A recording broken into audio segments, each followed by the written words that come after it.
예, 오늘 말씀은 사상 7장 12절 말씀이 원래 포인트입니다. 7장 12절에 미디안과 아말렉과 동방의 모든 사람들이 골짜기에 누웠는데 메뚜기의 많은 수와 같고 그들의 낙타의 수가 많아 해변의 모래가 많은 같은지라 라고 선언되어지는 7장 12절 말씀 때문에 6장 1절부터 6절까지 보도록 하겠습니다. 오늘 제목은 해안가다, 해안가, 이렇게 바닷가다라는 그런 뜻에서 그 단어를 중심으로 해서 보겠습니다. 그래서 여기서 그 7장 12절에 보면은 미디안의 사람들이 해변의 모래같이 이 해안에 이제 해안가에 있다, 뭐 이렇게도 나오거든요. 바닷가 이렇게. 오늘 말씀은 이제 어떻게 제가 잘 정리를 해서 전할 수 있을지 잘 모르겠지만은, 이 해안가가 나오고 서쪽 해변이 나오거든요. 구약에서는 이제 해안가가 나오긴 하지만은 보통은 이제 요단강을 건너서 여리고성을 통해서 가나안을 공격해 들어가는 것으로 구약에서는 선언이 되고 있죠. 그래서 이거 영적 전쟁을 해 나가는 거예요. 그래서 우리의 사고 속에서 사단이 어떻게 의의 거짓 선지자를 통해서 의의 왕으로, 공의의 왕으로 아모리 족속이 예루살렘 성을 쓰고, 이 아모리 족속이 가나안의 7족속 중에서 아모리 족속도 예루살렘 성읍을 쓰고, 그 예루살렘의 왕 아도니세덱이 공의라는 이름으로 우리를 공격해 들어오고 있는 그런 상황이다라는 거죠.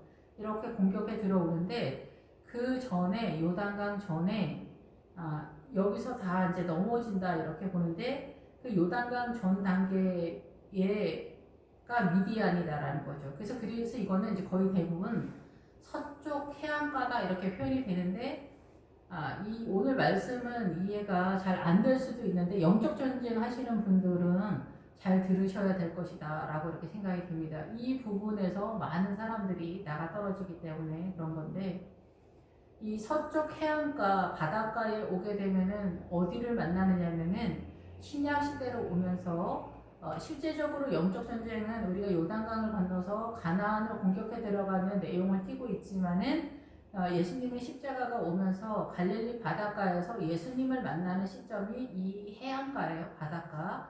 그래서 갈릴리 바닷가에서 베드로랑 사도 요한을 주님이 부르시잖아요. 그래서 주여 나는 죄인이오니 나를 떠나소서 라고 이렇게 베드로가 고백을 하게 됩니다. 이 바닷가는 왜 중요하냐면은 이 바닷가에 도착을 해야만, 이 바닷가에 도착을 했을 때 예수님을 만나게 됩니다. 그리고 거기서 이제 예수님을 만나게 됐을 때 예수님이 이 바다에 배를 띄워놓고 말씀을 전하게 되죠. 그래서 여기서 예수님의 말씀을 들으면서 나중에는 이들이 배를 타고 이제 먼저 가버나움인가 이제 그렇게 먼저 저쪽 지방으로 건너갈 때 배를 먼저 타고 가는데 이들이 폭풍과 풍랑 때문에 무서워하는데 이제 예수님이 나타나게 되잖아요. 기도하시다가. 그런데 이들만 있을 때 예수님이 나타나면서 이제 예수님이 물 위를 걸으시고, 그리고 이제 베드로와 이 제자들이 두려워하는 그런 상황이 되잖아요. 여기서도 이제 이 사건이 말하는 이제 메시지는 또 있지만은 기본적으로 여기서 말하는 것은 바다가 말하는 것, 그리고 물 위를 걸으시는 것. 그러니까 우리는 여기 이런 말씀이 나오면은 어떻게 이해를 하냐면은 예수님이 어떻게 물 위를 걸으셔. 멀리서 보니까 바닷가에서 예수님이 걸으시는데 멀리서 볼 때는 물 위를 걷는 것처럼 봤을 거야. 이렇게 신학 교수가 헛소리하는 분도 계신다니까 요즘에는. 그런데 물 위를 걷는다 안 걷는다, 이거 주님이 이 우주 만물을 지으신 분인데 주님이 그 물 위를 못 걸으시겠어요? 근데 주님이 이 물 위를 걸으신다는 거는 하나님의 나라의 메시지가 있는 거예요. 바다가 도망가고 요단강이 물러가는 역사가 나타난다.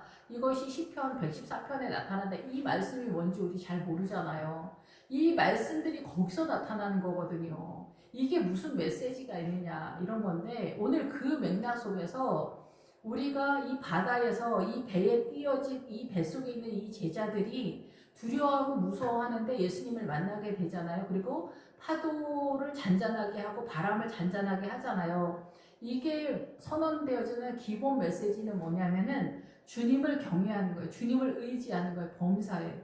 그래서 이 우주 만물의 모든 것 속에서 아버지 하나님과 주 예수 그리스도께서 우리의 주인이 되시면서 이 우주 만물의 모든 것들을 통치할 수 있는 능력과 권세를 가지고 우리에게 그 구름 타고 오신다. 주님이 말세에 구름을 타고 능력과 권세로 오신다 그럴 때 주님이 그 능력과 권세를 가지고 오신다라는 것이 뭐예요? 우리가 눈으로 봤을 때 구름 타고 뭐 짜자잔 하면서 주님이 엄청나게 왕과 같이 나타난다. 야, 너희들 이제 다 죽었어. 예수님은 그런 분이 아닙니다. 이 구름이라는 뜻에는 굴죽이라는 뜻이 있는데 주님이 이 종말의 때에 이 전 세계가 이 다 인터넷 시대에 있을 때 많은 사람들에게 이 복음 속에서 예수 그리스도의 그 하나님의 나라 속에서 능력과 권세로 예수님이 오시는 것을 믿음 안에서 보게 된다는 거죠. 그래서 예수 그리스도의 이름 앞에서 정말 우리가 엎드릴 수밖에 없는 이 상상할 수 없는 이 하나님의 은혜, 예수님의 은혜, 십자가의 은혜, 예수님의 사랑의 감격 속에서 우리가 다 주님의 무릎 앞에, 주님의 발 앞에 이 그 마리아처럼 우리가 이 눈물로 정말 이 우리의 머리카락으로 예수님의 발을 닦겠다라는 것은 우리의 사고 속에서 우리의 온 사고와 우리의 온 심장이 다 이 세포 하나하나가 다 살아나서 주님을 찬양한다라는 그런 뜻이거든요. 그래서 이 뱃속이 말하는 건 뭐냐면 이 배 위에서 있었던 제자들은 여기서 이제 그 상황 풍랑을 잔잔케 하신 예수님에 대한 이야기를 하는 것이 아니라 이 풍랑 속에서 이 배에 있었던 사람들 뭐냐면 이 풍랑 많은 이 세상에서 주님만을 의지하는 제자들, 오늘날 많은 교회 공동체 성도들의 믿음을 주님이 요구하고 있다, 바라고 계시다라는 것에 대한 선언입니다. 예, 그래서 그 믿음으로 가기 위해서는 이 해안가에 도달해야 된다라는 거죠. 해안가에 와야만 배를 탈 수가 있죠. 항구에 와야만 배를 탈 수가 있죠. 오늘날로 보자면은.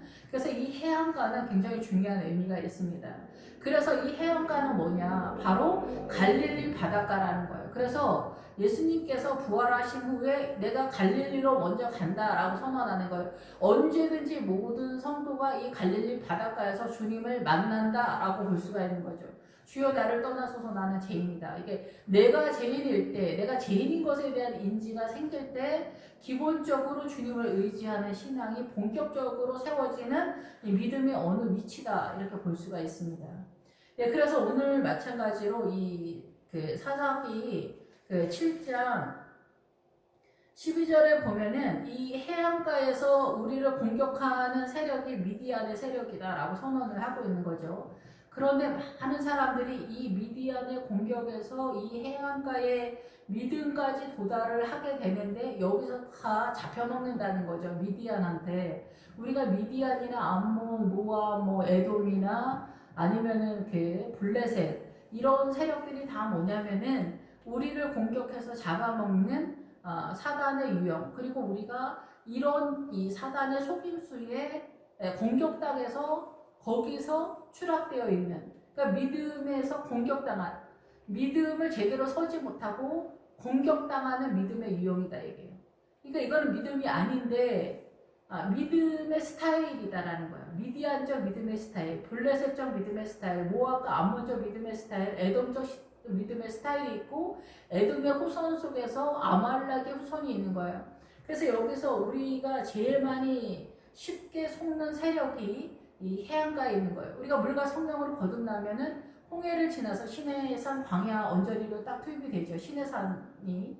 그래서 이 애굽에서 출발을 해서 이 홍해를 지나면은 존재가 틀리는 거예요. 그래서 그 홍해, 늘 말씀을 드리지만은 갈대적 존재, 이 세상의 트렌드, 그 정보 싸움이라 하는 이 세상에 시끄럽고 요동하는 정보, 뭐 좌파 우파 떠돌아대는 이런 모든 그런 소문들, 예, 유언비어, 뭐 사단의 유언비어, 뭐 이런 거 복음 속에서 사단의 유언비어가 또 되게 많죠. 이 성경 자체가 아니라 우리가 왜곡된 신앙관을 갖고 있는 것들 속에서 그런 것들에 대해서 우리가 이제 존재가 틀려진다라는 건데 보통 다 여기 근데 우리가 휩쓸려 있어요 그대로. 그래서 시내산 광야에서 율법을 받죠. 성경을 받는다는 얘기죠. 성경을 받아서 어디로 뛰냐면은 요단강을 향해서 뛰어서 이 가나안을 향해서 뛴단 말이에요. 근데 그 중에 누가 있냐? 아말렉이 있는 거예요. 아말렉을 공격해내지 못하면은 이 아말렉에서 일단 기본적으로 다 가지치기를 당한다. 가지치기를 당하는 게 아니라 우리 스스로가 가지치기를 당하는 거죠. 우리 스스로가. 아말렉은 에서의 후손인데 에서는 어떻게 보면은 이 교회 공동체에서 잘 나가는 장로님 같은 어떤 장로님들 중에서 제일 잘 나가는 장로님 같은 유형이다 이렇게 볼 수가 있습니다. 그런데 그 속에 믿음이 아니라 본인의 하이팅 속에서 세워가는 하나님의 나라 우리가 볼 때는 근데 진짜 하나님의 나라가 아닐 수 있다라고 볼 수 있죠. 거기에서 나오는 아말렉 세력이에요. 에서에게서 나오는 아말렉 세력. 그래서 이 아말렉은 뭐냐면 우리 눈에 너무나 좋아 보이는 세상이에요. 우리가 애굽에서 출발해서 이 광야에 진입해서 가나안까지 간다는 것은 이사 가는 얘기 하는 거 아니고 그 이스라엘 사람들이 뭐 가나안에 들어갔다 이스라엘 땅을 마련했다 이 얘기 하는 게 아닙니다. 영적 이주를 얘기하는 거예요. 영적인 하나님의 나라의 믿음의 노선을 이야기하는 거예요. 그래서 누구나 모든 하나님의 나라의 백성들은 이 노선을 띠게 되어 있는 거예요. 사단의 통치권의 애굽에서 출발을 하는 거죠. 그래서 여기서 아말렉은 이 세상에서 그래서 실제적으로 우리가 예수님을 믿어도 이 세상 밖으로 나갑니까? 그렇지 않죠. 이 세상에 그대로 있는데 우리의 사고는 하나님의 소속이 되는 거죠. 하나님의 소속이 되면서 시내산 광야에서 성경을 받아서 율법을 받아서 이 율법 중심으로 말씀 중심으로 이제 전쟁을 하기 시작하는 거예요. 그때는 모세 오경만 이제 받는 것 같은 그런 상황이지만 지금은 창세기서부터 계시록까지 이스라엘 사람들이 이 성경을 다 세웠기 때문에 우리는 엄청난 시대에 있는 거죠. 그래서 세례 요한이 율법과 선지자까지라고 할 때 세례 요한이 거기까지라고 하잖아요. 그런데 그 다음서부터는 천국의 침노를 받는다. 우리는 이 성경 전체를 갖고 있어요. 자산이 기본적으로 엄청 많은 그런 상태인 거죠. 그래서 믿음의 세계가 엄청 틀린 거예요. 그러니까 세례 요한만 하더라도 구약까지만 성경을 갖고 있었던 거죠. 그리고 예수님 전에 십자가 전에 죽었기 때문에 세례 요한의 믿음의 세계는 우리만 못하는 거예요. 세례 요한이 어마어마한 믿음인데 세례 요한이 입었던 옷은 뭐냐면 낙타 털옷을 입었다라거든요. 근데 지금 여기서 미디안의 세력을 말할 때 미디안을 상징하는 동물이 뭐냐면 낙타거든요. 그럼 낙타가 아무것도 아니냐? 그건 아닙니다. 그러지만은 그 세례 요한의 믿음은 낙타 털옷을 입었다. 그럼 우리는 낙타 털옷을 입을 만한 수준에 있느냐? 그렇지는 않습니다. 그러면 구약의 사람들은 다 낙타 털옷을 입었냐? 그건 아닙니다. 아브라함의 믿음이 성경 전체에서 최고봉을 찍고 있는 그런 상태입니다.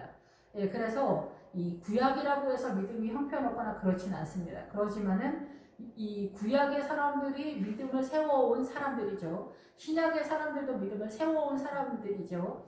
그래서 그 믿음을 세운 것들을 다 종합해서 이 성경을 묶은 것이 성경인 거죠. 창세기서부터 계시록까지. 그러니까 우리는 이 성경을 보면서 믿음이 훨씬 더 하나님의 나라의 복음이 훨씬 더 잘 보이는 시대에 우리가 살고 있는 그런 상황입니다. 그래서 세례 요한보다는 훨씬 더 대단한 시대에 우리가 좋은 환경에 살고 있는 거죠. 그래서 이 천국 들어가는 것이 낙타가 바늘구멍에 들어가는 것보다 더 어렵다. 이렇게 선언하는 거예요. 그 낙타예요. 그 낙타. 그래서 미디안적 신앙관이 천국에 들어가는 것이 어렵다라는 거예요. 그런데 세례 요한은 이 하나님의 나라가 실제적으로 우리가 생각하는 죽어서 가는 그 천국의 구도가 어떻게 되는지는 잘 모르겠어요. 근데 세례 요한이 가는 것과 우리가 가는 것은 약간 차이가 있겠죠. 근데 이 세상에서도 지금 신약 시대에 살고 있는 이 교회 공동체의 성도들도 분명히 구분되어지는 어떤 그런 상황이 되지 않을까 그런 생각이 듭니다. 그런데 예수 그리스도의 십자가를 통해서 우리의 믿음은 완전히 최고봉을 찍을 수 있는 좋은 시대에 있다 이렇게 볼 수가 있는 거죠. 어떻게 보면은 뭐 70년대, 60년대에 살았던 우리 조상들이 먹고 살았던 시대에 공부했던 그 여건은 굉장히 열악했다면 지금은 굉장히 좋은 시대에 공부하는 것이 더 풍성하고 부모님들의 지원들이 뭐 보장이 되는 것 같은 시대에 사는 것만큼이나 차이가 굉장하다, 예, 혁혁하다 이렇게 볼 수가 있는 거죠. 그런데 그 하나님의 나라를 세우기 위해서는 아말렉에 빠지면 안 된다라는 거예요. 그래서 이 에서의 믿음은 그래서 잘 나가는 이 장로님들의 믿음이 아무것도 아니다라고 볼 수는 없을 수는 있어요. 그렇지만 이제 예수님의 십자가를 통해서 아말렉이나 헬라인이나 에돔이나 이 헬라인이나 이 이스라엘 사람이나 모압이나 모두 다 예수님의 십자가 안에서 하나다라고 이사야 선지자가 이미 예언을 하고 있어요. 그래서 복음 안에서 새롭게 믿음을 세워가는 거죠. 예수님의 십자가 위에서 새롭게 세워가는 거죠. 그래서 어떤 분은 이스라엘은 율법으로 세우고 이방인은 십자가로 세운다 이렇게 얘기하는데 지금은 율법적인 그런 이스라엘이 꿈꿨던 그 신앙관으로 신앙을 세우는 시대는 지나갔습니다. 예, 그리고 그거는 계시록에 나와 있는 것처럼 마귀에게 속했다라는 거죠. 그건 복음이 아니고 하나님의 나라가 아니다라고 이렇게 선언을 하고 있는 거죠. 예, 우리가 이렇게 믿음 안에 있으면서도 헛소리를 굉장히 많이 한다 이렇게 볼 수가 있어요.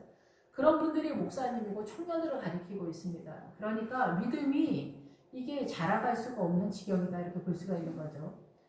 그래서 이 7장 12절에 보면은 이 미디안과 아말렉과 동방의 모든 사람이 몰려온다라는 거예요. 우리가 믿음을 세워갈 때 그러면 미디안은 뭐냐면은 논쟁하다, 다투다, 이런 싸우다 이런 뜻입니다. 그래서 미디안은 뭐냐면은 우리가 싸울 때 형편없는 걸로 싸우는 게 아니에요. 서로 옳다라는 것 때문에 싸우기 때문에 의의 전쟁을 하는 거예요. 그래서 이 미디안적 신앙관을 갖고 있는 사람들은 뭐냐면은 의로운 사람들인데 이 미디안은 통치권자들에 의해서 이 미디안의 세력이 세워집니다. 이 사사기랑 여호수아에서 보면은 그래서 이 사사기의 8장에 보면은 이 기드온이 나오면서 기드온이 미디안을 공격해 들어갈 때 이제 이 미디안 세력은 많이 나오는데 이 미디안 세력 속에서 이제 두 방백이 나올 때 제가 자주 말씀을 드리지만은 오렙과 스웹이 나옵니다. 7장에서 오렙과 스웹을 미디안의 방백들을 잡는데 우리가 이 미디안의 오렙과 스웹의 방백들은 뭐냐면은 신앙생활을 할 때 우리가 이게 믿음이라고 생각하는데 그 믿음의 세계 속에서 속아 넘어가는 것들에 대한 어떤 세계가 아니고 어떠한 세계다 이렇게 볼 수가 있죠. 그래서 오렙과 스웹인데 이 미디안을 잡으려고 하면은 논쟁 속에서 선의 개념 속에서 우리가 싸우는데 서로가 옳다라고 싸우거든요. 이 미디안적 신앙과. 예, 그래서 우리는 이 사단의 문화권에서 오름의 전쟁을 하는 거예요. 그래서 우리가 세상에서는 인간적이다 이러면은 굉장히 좋은 말로 사용하지만 교회 공동체 안에서는 좀 인간적이다 이럴 때는 믿음 밖의 얘기다 이렇게 이해하는 게 있잖아요. 그렇다라는 거죠. 그런 이성적 사고의 오름 속에서 하나님의 나라의 오름으로 들어오기 위해서는 이 오렙과 스웹과의 전쟁에서 이겨야 된다라는 거죠. 이 차이를 구별하기 위해서는 이 오렙과 스웹을 공격해내야 되는데 이런 경험이 없다. 그랬을 때는 이성적 사고 속에서의 오름을 추구하는 사고관을 갖게 되는 거죠. 이것을 일컬어 주님은 영적이지 않다. 우리가 영적이다 할 때는 신기하다 이런 거나 신비한 어떤 세계관을 말하거나 이런 게 아니라 하나님의 나라에 소속된 것이냐, 그것이 하나님의 뜻이냐, 그러면 하나님의 나라 쪽이다라는 거고 아니면 사단 쪽이다라는 거죠.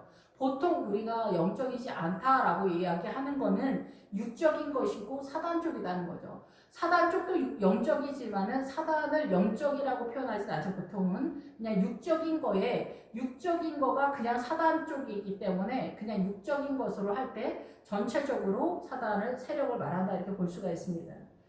그래서 이 두 방백의 미디안의 두 방백이 먼저 나오고 이제 그 미디안의 왕이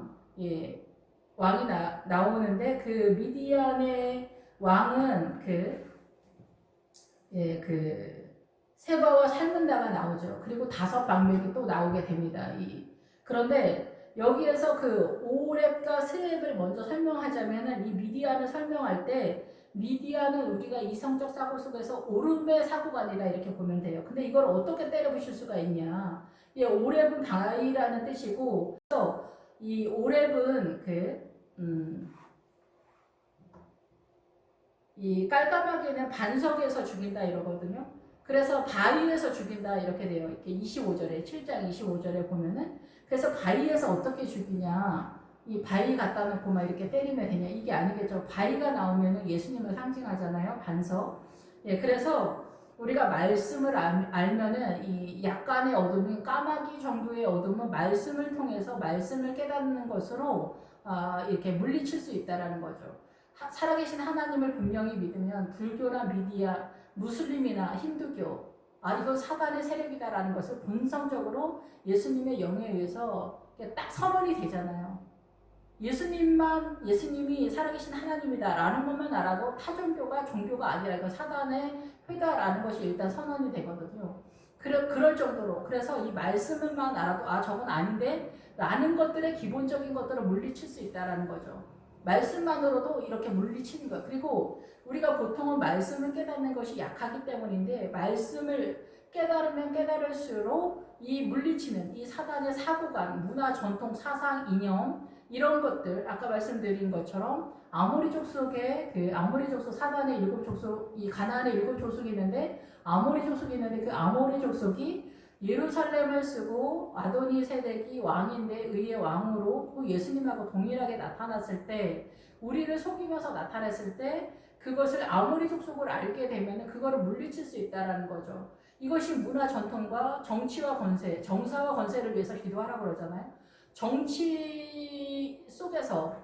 정치와 경제 속에서 거의 대부분 이 사상과 이념 속에서 전 세계적으로 우리를 미혹하는 절대적인 세력의 흐름이 나일강, 사망의 물줄기가 흘러간다라는 거죠. 그것을 간파할 수 있는 그 믿음의 눈이 열리려면은 아모리 족속을 알아야 되는데 여기서는 지금 미디안을 얘기하는 거예요. 미디안을 공격해 들어가야만 예수님을 의지하는 믿음이 들어간다는 거예요. 이 배를 탈 수 있다라는 거예요. 그래서 주님을 의지하는 믿음에 도달을 하려면은 우리가 찬양할 때 항해하는 그 있잖아요. 그런 것처럼 배를 타다 항해하다. 이 세상이 바다와 같다라는 거죠. 그래서 풍랑이 일고 무서운데 거기에 나룻배 하나 같은 것만 타고 있다고 생각해 보세요. 너무 무서운데 이 배를 이끌어내시는 분이 선장되시는 분이 주님이다라는 그 의지하는 믿음이라는 거예요. 근데 그 의지하는 믿음이 있으려면은 이 해안가에 와야 되고 주님을 의지해야 되는데 이게 예수님의 십자가 속에서 성령의 바람 속에서 직접적으로 이끌어내시기도 하지만 완전한 전체적인 믿음이 완전히 서기 위해서는 이 여호수아와 사사기 이런 거에서 우리가 섰고 있는 이 믿음의 구도에서 이거를 전체적으로 이해할 때 완전하게 예수님을 의지하는 믿음으로 서게 되는 거죠. 구원의 하심이나 몇 개의 성경을 이해한다고 해서 이 믿음에 선다라고 보기는 어렵습니다. 그리고 이 미디안이 우리가 주님을 의지하는 데 있어서 주님을 신뢰하지 못하도록 최전방에서 막고 있는 세력이 이 미디안 세력이기 때문에 그런 거죠. 그리고 이 아말렉이 우리를 미혹하는 세력이에요. 이 세상을 향해서 좋아 보이는 거에 미혹당하는 요즘 맘카페 이런 거 있잖아요. 엄마들이 자식들 유치원 영어 유치원 보내면서부터 난리가 났죠. 영어 유치원 보낸다고 해서 뭐라고 하는 건 아니지만은 그 엄마들의 마음속에 이 내 자식을 이 세상에서 최고의 영광 속에 살게 하기 위한 갈망과 열망이 불이 붙은 것 같은 그런 상황이죠. 예, 그래서 이 세상에 교수, 판사, 검사, 의사 이런 거가 되면은 최고의 영광이죠. 이 세상의 영광인데 이게 물 한 개처럼 아침에 다 사라지는 것 같은 그런 거예요. 우리가 죽을 때 사라진다 이게요. 안개 같은 이 세상의 영광은 이 세상이 끝날 때 다 사라진다라는 거예요. 거짓되다라는 거예요. 우리를 속이는 속임수 미혹이다는 거예요. 생명이 아니다는 거예요. 근데 우리 눈에는 이게 보이기 때문에 이것만 보이기 때문에 예수 믿는 사람들도 이 아말렉에 다 속는다는 거죠. 그래서 이 미디안은 설명이 굉장히 많지만 맛만 본다면은 미디안의 두 방백을 설명할 때 이 스엡은 뭐냐면 오레과 스엡을 얘기할 때 스엡은 포도주 틀인데 이거는 여우다 늑대다 이런 뜻이에요. 그래서 이 여우와 늑대가 공격할 때 이게 만만하지 않잖아요. 여우, 늑대. 개가 사람을 물어서 어떻게 한다 그러잖아요.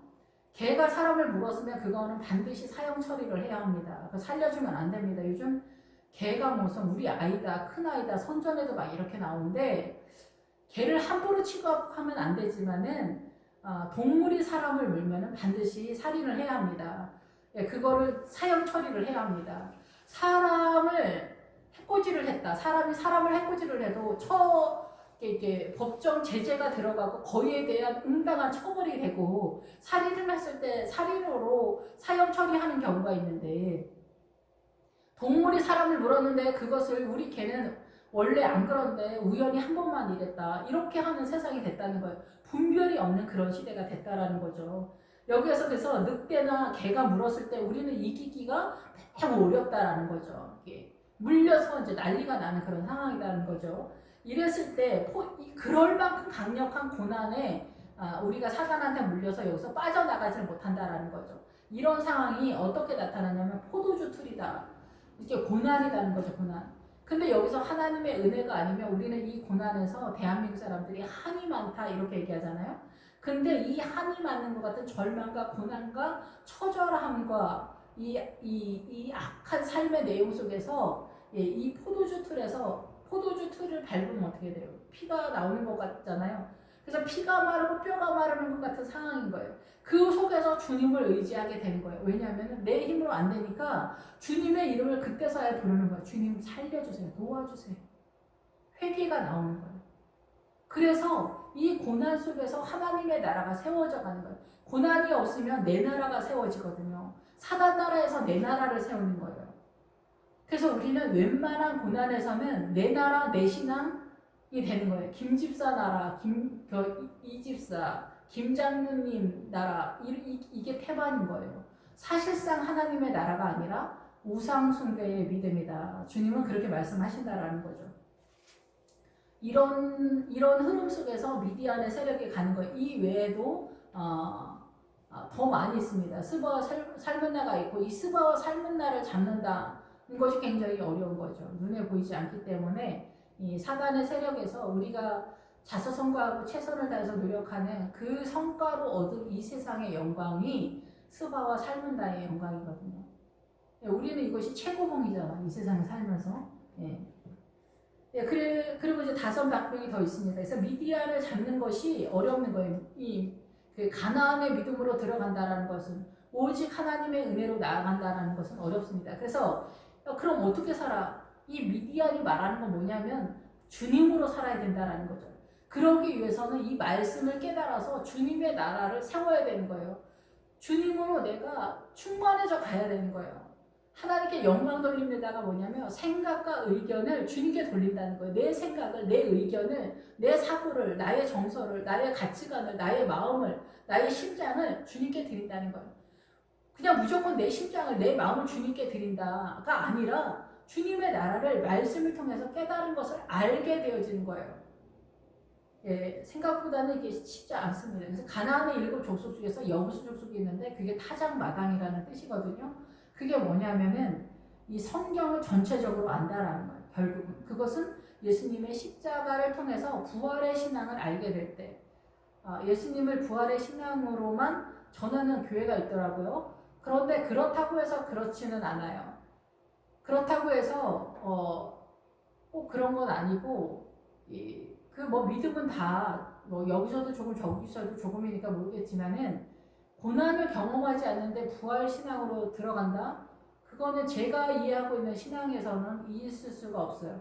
그리고 하나님의 나라는 부활의 영광이 있는데 그 부활의 영광은 고난을 통해서 세워지는 부활의 영광이거든요.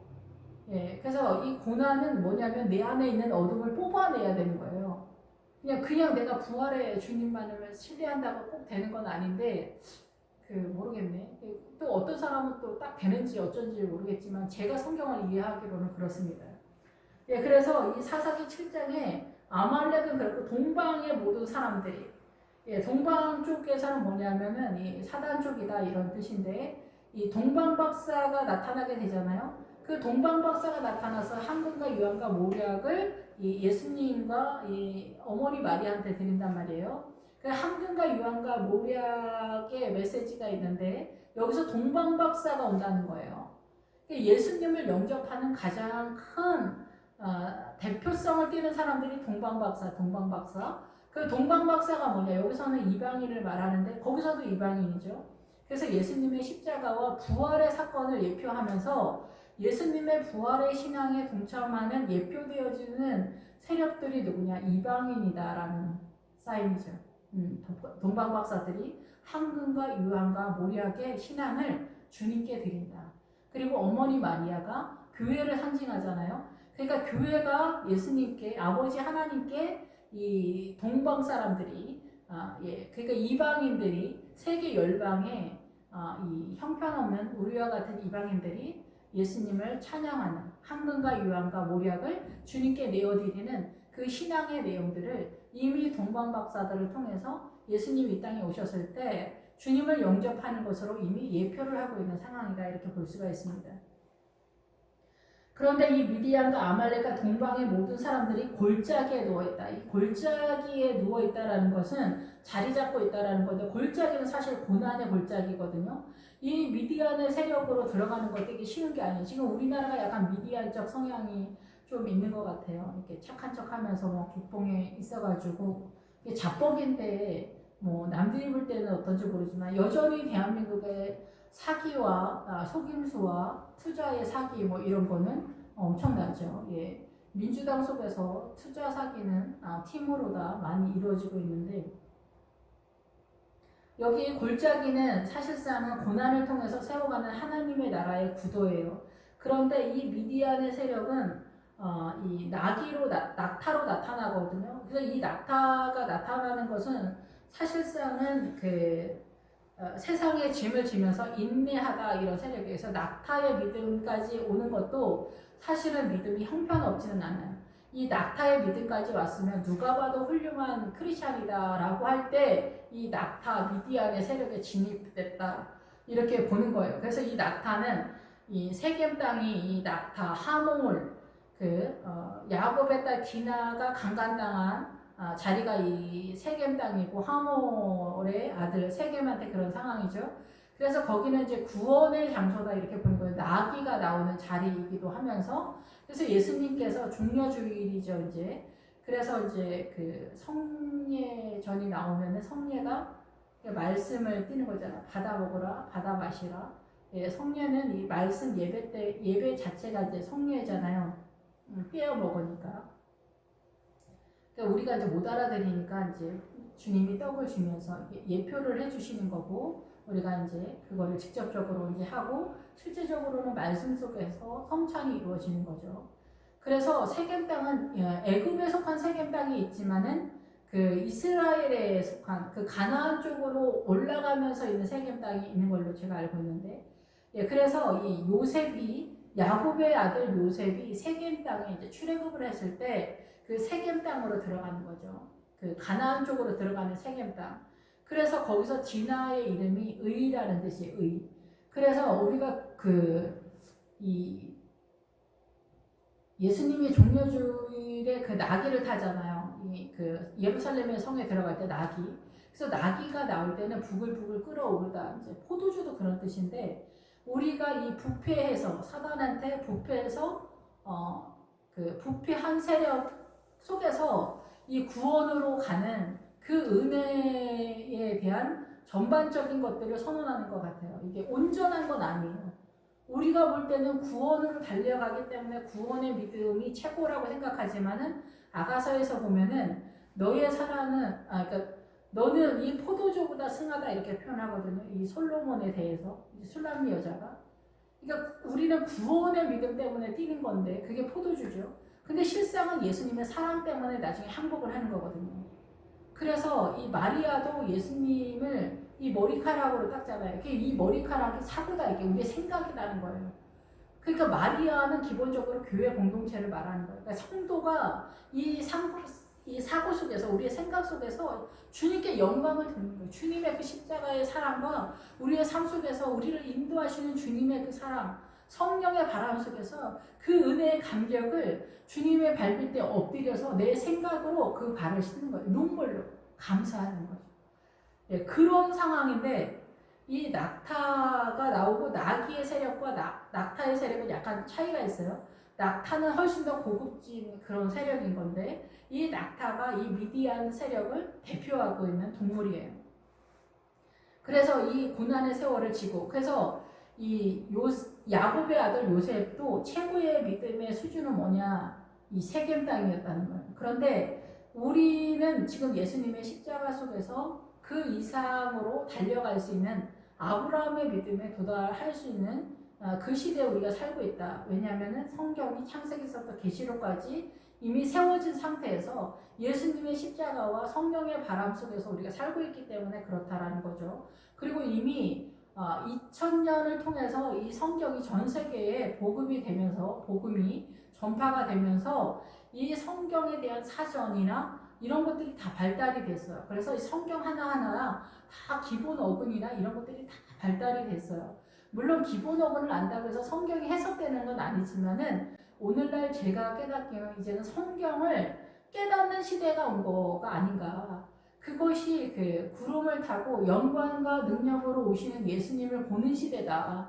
그래서 이제 예수님이 휴거로 오시는 때가 이렇게 멀지는 않았겠지만 지금은 영광과 능력으로 오시는 예수님을 만나서 너희의 머리를 들라. 속량의 때가 왔다. 이제는 이 성경 전체가 살아서 일어나는 시대가 되고 그 말씀을 깨달아서 우리가 느끼고 먹고 마시는 그 말씀을 성찬하는 때 그것을 떼어서 먹고 마시는 그런 때가 되었다. 그래서 아가서에서 내가 너를 사랑함이 이 목도리를 하나로 연결하는 그것 때문에 내가 너를 사랑한다 이렇게 선언하는 것처럼 이제 성경을 누구나 모든 성도나 목회자나 이 성경을 본인들이 예수님으로 화되어져 가는 것을 연결하는 말씀으로 중무장이 되어지고 습관이 되어져 가는 그 시대에 우리가 살고 있다는 거죠.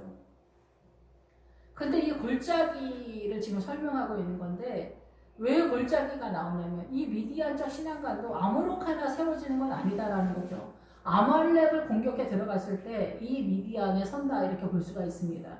그래서 누웠는데 이 미디안을 지금 기드온은 공격해 들어가는 거거든요. 착한 척이 최고봉이 아니거든요. 그 이상이다라는 거예요. 그래서 기드온은 이 미디안적 신앙관이 진짜 하나님의 나라가 아닌 것에 대해서 고민하고 있었던 거예요. 그래서 이 기드온은 그 포도주 틀에서 밀을 갖다라잖아요. 그 포도주 틀. 사단이 그 극한 고난 속에서 말씀이 깨달아진 거예요. 말씀이 깨달아져.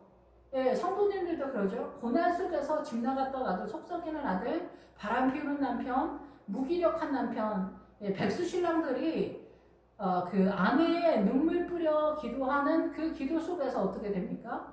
이 포도주 틀에서 뼈가 마르고 피가 마르는 것 같은 것 속에서 말씀이 깨달아져. 주님의 나라가 알게 되어져. 주님 도와주세요. 제가 지금 이리한테 물렸어요. 주님 살려주세요. 이거를 철야를 띠게 되는 거예요. 그래서 엄마들이 생명을 흘려보내는 사명이 있는 거예요. 하와가 생명이라는 뜻이거든요. 그랬을 때 살아나게 된 거예요. 기드온도 마찬가지인 거예요. 기드온이 먼저 그거를 경험하고 이 사사기를 쓴 거예요. 사사기에 등장하는 거예요. 우리도 동일한 기드온을 보면서 나의 이 길을 이 기드온처럼 우리도 가고 있는 거예요. 그래서 말씀으로 우리는 살아나는 거예요. 말씀으로 이 사고가 전환이 될 때, 믿음의 범부로 전환이 될 때 우리는 세력화가 되는 거예요. 일어나는 거예요. 절망이 되지 않는 거죠. 근데 여기서 메뚜기 같이 많다 이게요. 착한 척. 참아라, 이겨라, 막 이런 식으로 하는 거, 허다하게 착한 척 하는 거, 요조숙녀, 남편이 말하면 참아라, 뭐, 인내해라, 뭐, 이런 거. 현모양처. 이게 성경의 현모양처가 믿음일까요, 아닐까요? 현모양처는 이렇게 믿음인 것 같이 하다가 이단적 사설입니다. 이 현모양처는 왜 나왔을까? 이 현모양처는 유교적 발언입니다. 성경은 현모양처를 말하지 않습니다. 이 잠언 31장에 나오면은 현숙한 여인이라고 표현했는데 이 현숙한 여인이다 딱 표현하면 우리는 딱 현모양처를 생각합니다. 그래서 남편이 시키는 대로 순종하는 여자, 수종드는 여자가 현모양처라고 생각합니다. 말대꾸하지 않고. 근데 남편 나라는 무슨 나라입니까? 남편 나라는 사단의 나라입니다. 하나님의 나라가 아닙니다. 그러면 이 남편을 살리기 위해서 하와가 생명인데 생명인 이 아내가 표면적으로는 유교적 현모양처의 모양을 띌 수는 있어요. 그러나 그 물 속에 예수 그리스도의 생명이 흘러가야 되고 철야를 띄어야죠. 이 남편이 사단 나라에 있고 말대꾸 하나도 허락하지 않는데 그게 하나님의 나라가 아닌데 나는 현모양처서 남편이 시키는 대로 해서 우리 집안은 평지풍파가 없고 우리 엄마 진짜 훌륭하다고 하면 이게 하나님의 나라인가요? 하나님의 나라가 아닌 거예요. 예수 그리스도의 부활의 생명이 살아나야 되는 거라는 거죠. 거짓 없는 믿음이 살아나야 돼. 남편이 거짓됨에서 나와야 된다라는 거죠. 남편이. 자기 멋대로 살아도 아내가 다 받쳐주는 게 믿음이 아니라는 거예요. 남편이랑 싸워서라도 남편의 잘못된 죄된 생활이 멈춰져야 된다는 거예요. 남편이 그 죄에서 나오도록 하는 것이 아내의 사명이라는 거예요. 그래서 그 잠언 31장의 현숙한 여자는 하나님에게서 나오는데 그 현숙하다라는 뜻은 강하다라는 뜻이에요. 그래서 우리가 에스더에서 그 에스더의 부모의 이름이 원래 하일이라고 하거든요. 그 하일이 강하다라, 매우 강하다.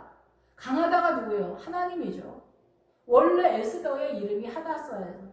하다사는 뭐냐면은 이스라엘의 이름이에요. 원래 에스더는 너무 멀리 갔는데 이 사랑의 한비, 하나님의 나라의 딸이다. 이게. 하나님의 나라의 생명의 사랑과 평화의 도금향이라는 그런 뜻이에요. 이거를 잃어버렸다는 거예요. 그래서 페르시아의 이름, 에스더의 이름을 쓰는 거예요. 그 시대에 이스라엘이 공격당했으니까 페르시아 이름을 쓰는 거 당연한 거 아니야? 물론 그러죠. 우리가 일제시대 때 이러의 일본어로다 이름을 개명했다고 해서 매국노라고 그러는데 그러면 이름 바꾸지 않았다고 해서 매국노가 아닌 건 아니에요. 그 시대는 나라가 이미 넘어갔기 때문에 전체적으로 매국노가 아니라고 볼 수가 없는 거예요. 그런 걸로 지금 시비를 건다는 건 못난 거다. 저는 그렇게 생각이 듭니다. 근데 거기서 주님이 성경을 통해서 말하는 건 뭐냐면은 에스더나 모르드게는 그리고 이스라엘 전체가 이 바벨론과 페르시아까지 밀린 신앙가이다 얘기해요. 에스더서는 마르둑에 속한 별이다라는 뜻이잖아요. 이게 제정신인 그 크리스찬 얘기하는 거 아니에요. 서푸너치의 믿음, 매달려 있는 믿음, 블레셋적 믿음 같은 믿음을 얘기하는 거예요. 근데 우리의 눈이 어두워서 그게 보이지 않는 거예요. 에스더가 왕비가 됐다. 그러니까 왕비된 얘기하는 거 아니거든요. 그게 무슨 얘기냐면은 아내가 하나님의 나라를 세워가는 얘기를 하는 거예요. 그 아하스에로 왕은 남편을 상징하고 있는 거고 모르드게는 목회자를 상징하는 거예요.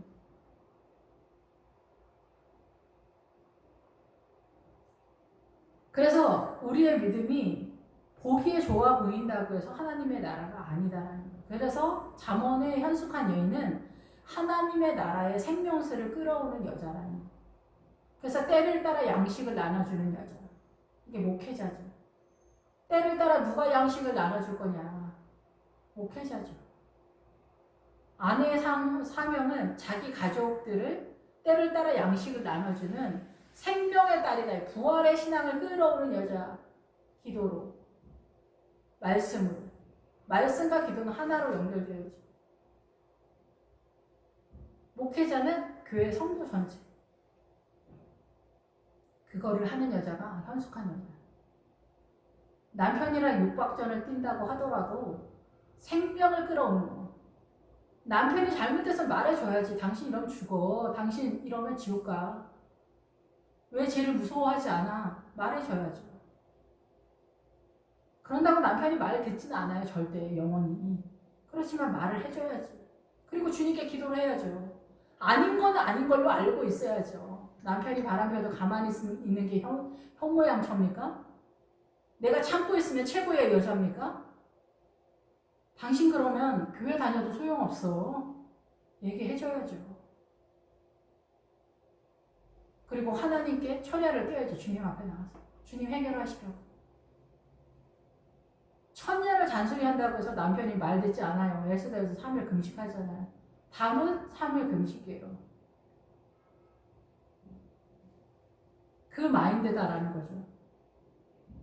우리가 이 미디안과 아말렉에 다 나가 떨어진다. 근데 그 수가 메뚜기가 많은 것처럼 엄청나다라는 거예요. 그 이상의 믿음을 세우지 못한다라는 거예요. 착한 척, 참는 거. 그러니까 수준이 안 되니까 저부터라도 목회자가 이제 제일 위선을 많이 떨게 돼요. 왜냐면은 목회자는 착해야 되는 거 아니야. 성도들이 이구동성으로 하는 말이 그런 얘기예요. 위로하고 성도들 막 다 사람들마다 맞춰서 위로의 말들을 센스 있게 잘하는. 근데 주님은 이것도 우상이라는 거죠, 사실은. 사단 나라에 맞춰서 센스 있게 위로를 잘하는 거, 진짜. 센스 있게 위로 있는 아름다운 부드러운 말들. 이 부드러운 말로 하면은 다 그냥 쓰러지거든요. 목사님은 받아들일지 몰라도 생명은 아닌 거예요, 이게. 속 터지죠, 진짜. 근데 목사님들이 저부터라도. 근데 그 실력도 사실 근데 세우기가 굉장히 어렵단 말이에요. 그러니까 성도님들은 말이라도 부드럽게 하세요, 목사님.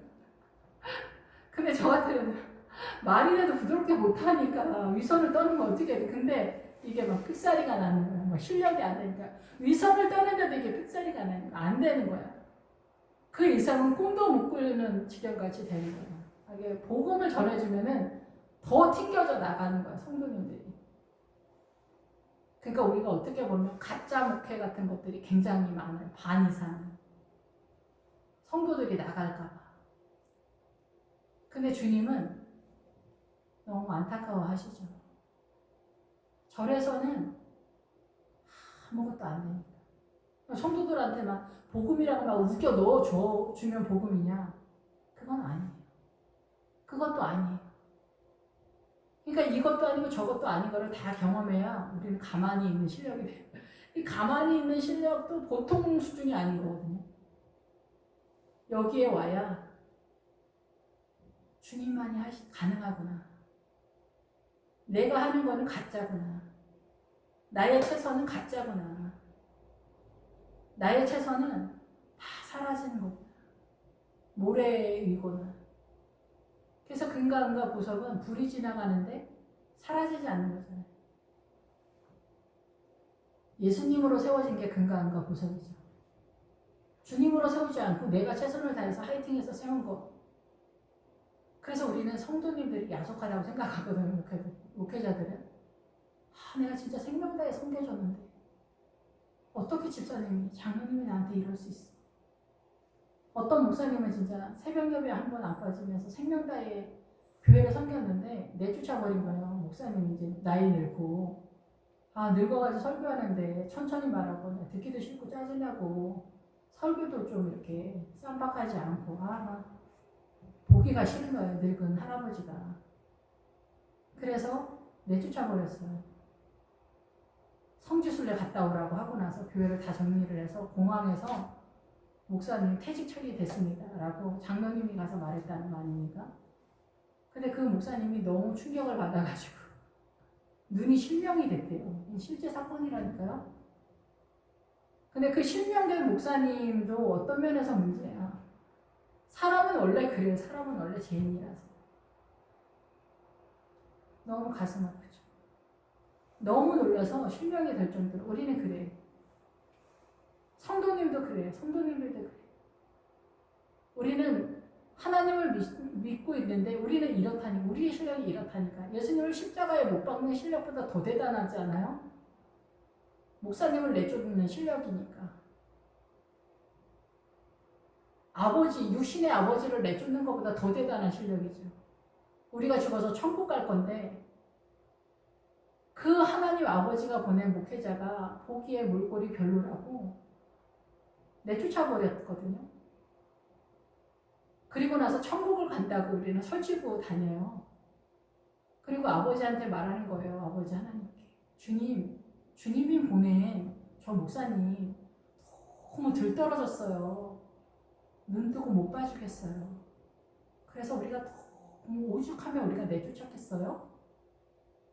진짜 우리 고생 많이 했어요, 아니 하나님. 이런다니까요. 우리는 어쩌면 이게 미디안적 신앙이에요. 우리식의 아름다워 보이는. 근데 이것도 골짜기에서 세워놓은 거예요. 이것도 고난을 통해서. 이게 하나님을 잘 섬긴다고 섬기는 거예요. 바리새인들과 사두개인들이 어떻게 해요? 예수님을 십자가에 못 박으면서 자기의 이익을 위해서, 물론 그렇다라는 것은 성경에 좀 나왔지만 실제적으로 그 사람들은 그게 자기네가 옳다라고 생각해서 하는 거예요. 신천지에 청년들이 많은데 걔네가 자기 청춘과 자기 인생까지 다 팔면서 신천지를 다니는데 이게 잘못됐다고 생각해서 거기 다니겠어요? 옳은 거라. 우리는 선지자를 만났다. 예수님 같은 이만희 성령님이다. 이러면서 다니는 거잖아요. 생명을 얻는다라고 하면서. 우리는 쟤네 모자르다 이러지만 걔네는 자기네가 옳은 거라고 생각을 하는 거예요. 미움을 당했다라는 옳은 것은 내가 지금 옳다라고 생각하는 거예요. 사기꾼 남자한테 걸려들면은 본인 당사자는 어때요? 나는 최고의 남자, 신사한테 사랑에 빠졌다는 거예요. 행복해 죽겠다는 거예요. 사기꾼이면 사기꾼일수록 그 여자는 더 행복하고 미칠도록 행복하다라는 거예요. 거짓 선지자면 거짓 선지자일수록 행복한 거예요. 생명이 여있구나. 근데 진짜 선지자는 고난을 주는 거예요. 근데 이만희도 고난을 주거든요. 인생을 팔아서 오라고 하는데 다 팔아서 가.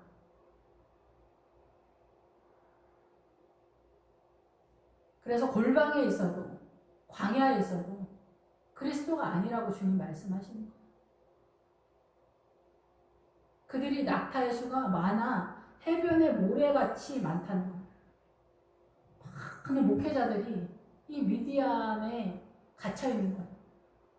요셉이 애굽의 총리라는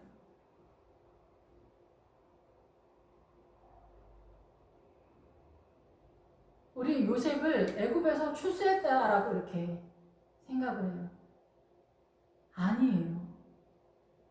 하나님의 나라에서 요셉은 이 사단 나라의 이 사상적, 개념적 이 사고관에 갇혔다는 거예요.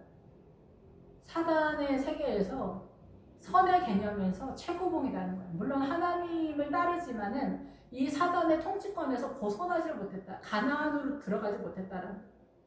가나안에서 여기서 왔는데 요셉이 야곱이 헤브론으로 가라 했는데 이 요셉은 세겜 땅으로 가고 거기서 이 미디안 상인과 이스마엘 상인들한테 팔려서 어디로 와?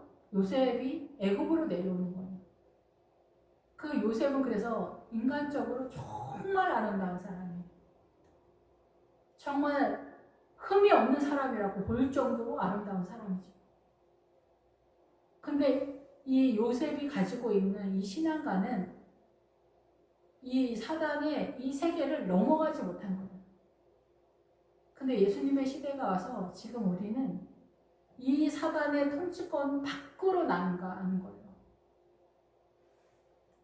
근데 그게 뭔지 모르잖아요. 그게 성경이에요.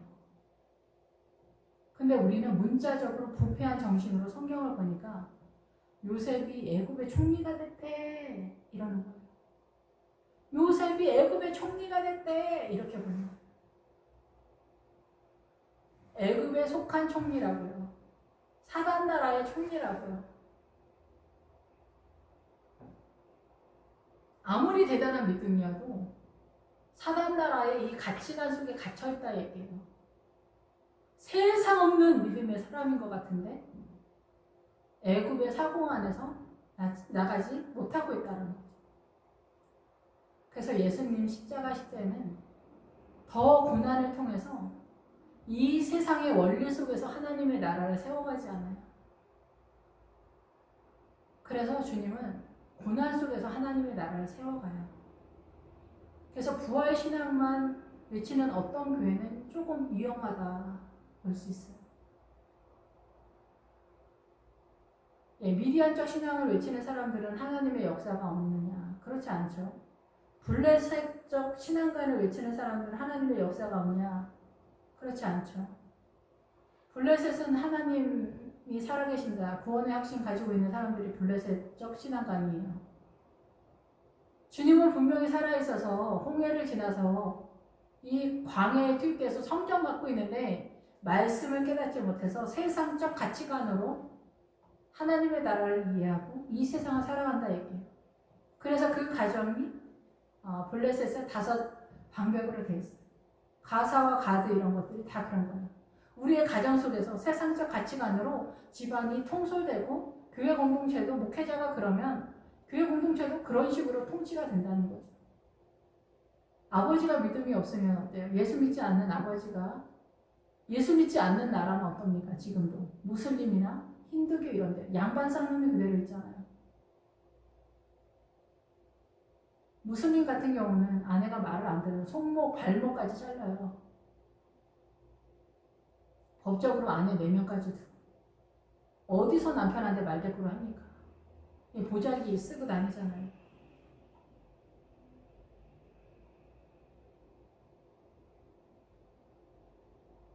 복음이 들어오지 않으면 이렇게 되는 거예요. 대한민국은 기독교 국가와 같은 거죠. 그래서 예수 믿지 않는 사람들도 예수 믿는 사람들 때문에 이렇게 평화를 누리면서 사는 거예요. 사람다운 사람으로 사는 거예요. 이 전 세계도 복음을 갖고 있는 사람들 때문에 사람 같은 나라가 있는 거예요. 그 사람 같은 나라에서 네팔이나 이런데 무슬림들도 그 복음의 분위기나 구경은 하는 거죠. 근데 절대 자기네 거를 버리진 않죠. 사단 나라에서. 사단이 버리기를 허락하지 않으니까. 복음이 들어가지 않으면 이렇게 되는 거예요. 근데 내가 예수님을 믿어. 남편이 예수님을 믿는데 남편이 하늘이야. 그럼 블레셋이다라는 거예요. 그래서 혹독하고 잔인하다, 가혹하다 이런 뜻이에요. 블레셋의 5 방백의 그 뜻에는 다 그런 거예요. 잔인하다, 사납다, 혹독하다. 예수님을 믿는데 복음이 잘 들어가지 않으니까, 말씀을 따라가지 않으니까 예수 믿지 않는 아버지랑 유사한 거예요. 밖에서만 교회에서만 착한 척을 하고 집에 들어오면 여전한 거예요. 술을 못 끊었다. 술 못 끊는 거 지금 뭐라고 하는 게 아니라 술을 못 끊어서 어때요? 술 한 잔하면 더하죠. 컨트롤이 안 되니까. 그럼 사자가 뛰어다니니까. 성격이 원래 강팍하다, 개팍하다, 아빠가. 그럼 집안에 사자가 뛰어다니는 것 같고 표범이 뛰어다니는 것 같아요. 그럼 애들이 얼마나 공포스럽겠어요. 아버지가 술 먹었을 때만 술주정한다. 그러면 술 먹었을 때만 공포스럽잖아요. 근데 아빠 성격이 원래 성격이 사납다. 그러면 늘 조심스러운 거죠. 아빠 들어오신다. 조용히 해라.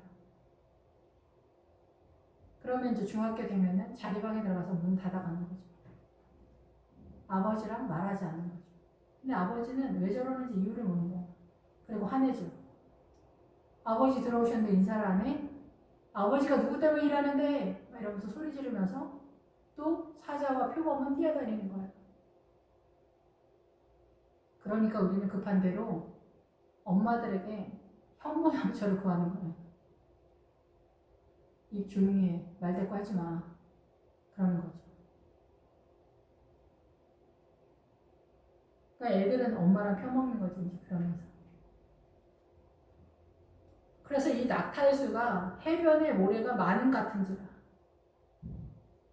예수님을 의지해야 되는데 자기를 의지하게 되는 거예요. 최선을 다했을 때 엄마가 말대꾸 하지 않으면 이 평시풍파가 가라앉는 것 같거든요. 남편 성질에 맞춰서 움직여주면은 별일이 없는 것 같거든요.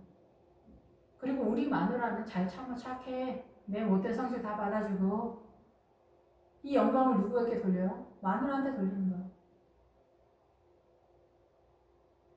나라도 다 마찬가지. 그런 식으로 가는 거예요. 참는 사람, 조용한 사람, 착한 사람 이렇게. 나의 영광을 흘려보내면 이게 생명이 살아나는 게 아니에요. 주님의 은혜가 흘러가야지. 내가 설친다고 해서 은혜가 흘러가는 게 아니에요. 예수님의 생명을 내가 알고 있어야 돼요. 근데 우리 모두 다 어떻게 해요? 현모양처 같은. 그리고 아버지도 성격이 이렇게 대단했는데 조금 누그러지면은 엄마들이 또 우리 신랑 엄청 변했다 이러는 거예요. 다 변했다. 남편이 뛰어다니다가 막 표범과 사자가 뛰어다니다가 안 뛰어다니는 것만으로도 진짜 우리 신랑 대단하다 이렇게 나오는 거예요. 뭐가 대단해? 성질을 낼 일이지. 별로 없어서 화를 안 낼 뿐이에요. 자기 혼자 그냥 나댈 필요가 없으니까. 옛날에는 말대꾸 마누라가 한두 번 하니까 날 뛰어다녔는데 이제 말대꾸 잘 안 하니까 뛰어다닐 일이 없는 거지. 훌륭한 게 일도 없는 거예요. 그냥 그대로 있는 거예요. 소수가 좀 없는 것 뿐이지. 근데 여기에다 또 우리 신랑 대단하다 훌륭하다 막 이렇게 찌어주는 거예요. 하나님의 나라가 없는 거예요. 쟤는 그대로 있는데 덮어두는 거예요. 보재기도 덮어두는 거예요. 마누라도 덮어두고 남편도 덮어놓고 주님의 나라는 일도 없는 거예요. 근데 자식들은 여기에서 또 우리 엄마 아빠 훌륭하다 이렇게 나오는 거죠. 우리 엄마 아빠가 이 세상에 제일 훌륭하다.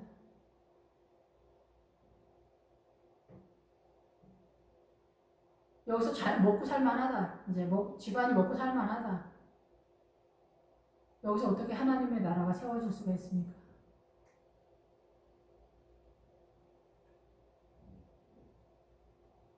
우리는 최고의 믿음이 미디안의 낙타 해수가 바닷가의 해변에 모래가 많은 것처럼 그렇게 여기서 다 진을 치는 거예요.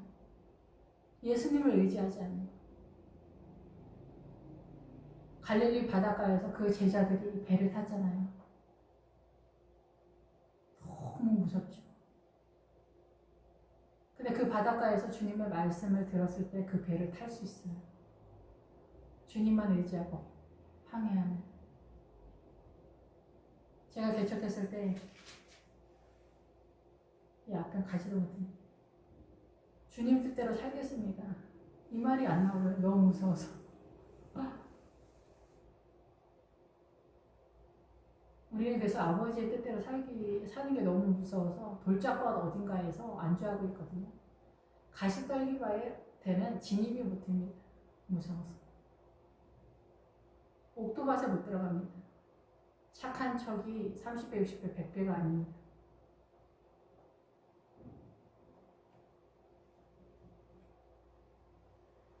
예, 근데 우리가 띄엄띄엄 이제 믿음의 그런 게 있고 하나님의 나라 우리가 생각하는 저 천국에서 세워지는 하나님의 나라가 어떻게 분리가 되는지 잘 모르기 때문에 그건 잘 모르겠습니다. 예, 오후 예배 때 사사기 6장 다시 말씀을 드리겠습니다. 기도하겠습니다. 할렐루야 주님 감사합니다. 찬양 드립니다.